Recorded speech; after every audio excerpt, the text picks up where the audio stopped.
Tonight, we descend. The girl in the static. There's a kind of loneliness they don't warn you about when you start college. The kind where you're surrounded by people, but still feel like a ghost. That's where Mara was when it began.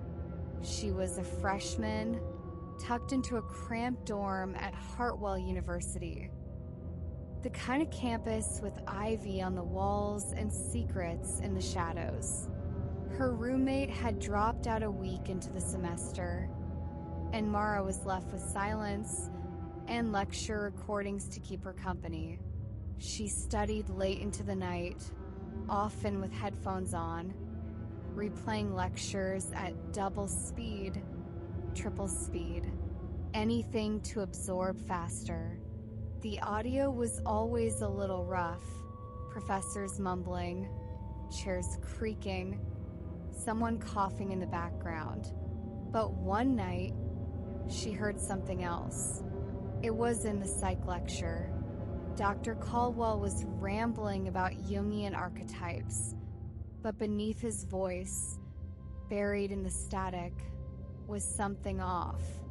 A whisper, so faint she almost missed it. At first, she thought it was another student coughing or muttering nearby. But when she rewound the audio, it was still there. Louder, more distinct. A girl's voice. She rewound again, and again. The voice didn't belong in the lecture. It wasn't someone reacting. It wasn't even following the rhythm of the class. It was layered beneath the audio like a parasite, and it was saying her name. Mara. Mara. Just like that. A long, dragging lilt. Like it was tasting the sound of her name. She tore off the headphones, laughed nervously to herself. Okay, too much coffee. She told herself it was some glitch, maybe audio corruption, an overactive imagination. She didn't listen to that recording again. She went to bed, told herself it would stop, but it didn't. The next night, she was working through her biology lecture. Her professor had a nasally drone, but this time, she wasn't listening to him. She was listening beneath, and the whisper was back, clearer. This time, it answered something Mara had been wondering in her head, before she even typed it into her notes. What's the function of the hypothalamus again? She thought. The static surged. Homeostasis. It keeps you balanced. Mara froze. It wasn't a recording glitch. It wasn't a hallucination. The voice was responding. It only happened when she was wearing headphones. Only when she listened to her recordings. She began testing it. She'd think a question silently, then rewind a few seconds, and the voice would be there, whispering the answer like it was sitting just behind her ear. It wasn't always helpful, though. Sometimes it would just laugh. Sometimes it would say things like, You looked beautiful in the library today. They don't like you. Not really. You're so alone, aren't you? Mara stopped going to class. Why bother? When the voice gave her everything she needed. It escalated on a Thursday. Mara was listening to a comparative literature lecture. She'd been zoning out, letting the voice murmur answers in her ears like lullabies. But then the static changed. It became rhythmic, like breathing. And the voice, she began to cry. Please. Please don't rewind again. Mara's fingers hovered over the playback slider. It hurts. You keep pulling me back. I don't want to go back. Mara felt the blood drain from her face. She paused the recording, sat still, listening to her dorm room's hum. The fridge, the radiator, the world without whispers. She didn't sleep that night. The next day, she turned in an essay that the voice had practically dictated. It was brilliant. Her professor said it read like something otherworldly. Mara smiled and nodded, but her hands were shaking. She tried telling someone once, a classmate in her study group. Halfway through explaining, she saw the girl glance at her phone, smirking, not listening. After that, Mara stopped talking about it. She just listened. The voice, the girl grew bolder, no longer waiting for recordings. Sometimes, when Mara wore her headphones during walks or chores, she'd hear her in the music too.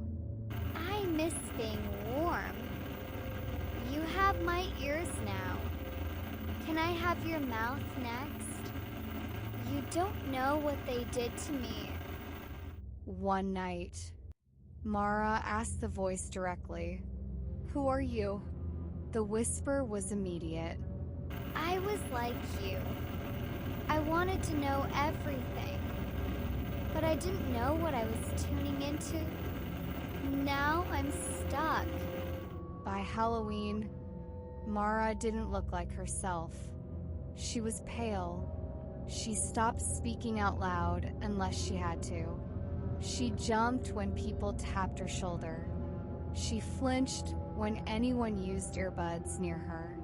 She started researching, not her assignments, but frequencies, binaural beats, EVP phenomena, auditory hallucinations.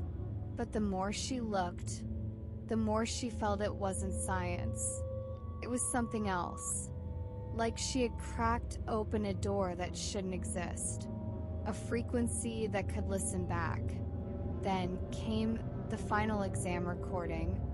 She'd recorded her bio professor's review session. Normal enough.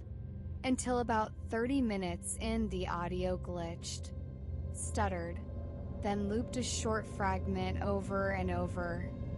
Not from the lecture, but from the girl. Let me out. Let me out. Let me. Each time she said it, her voice sounded less human, more distorted, like her mouth was warping to match the static itself. Mara closed her laptop, pulled out the headphones. They were hot to the touch. She tried deleting the file, but every time she did, it reappeared. She tried transferring it to an external drive. It corrupted everything else. She smashed the headphones, bought new ones. Didn't matter. The voice was waiting. The last thing Mara ever uploaded to the student server was a voice memo. One long, rambling recording. She didn't post it under her name. No metadata. No tags. Just a title. To whoever listens next. In it, Mara says, "I think she was someone before. A student maybe. Someone like me who listened too long. Who forgot how to stop rewinding. I think each time we listen, we pull her back.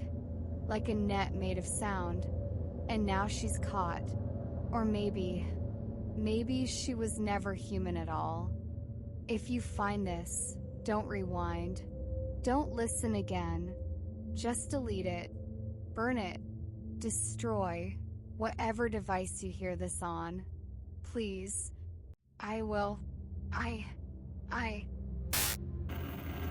be listening."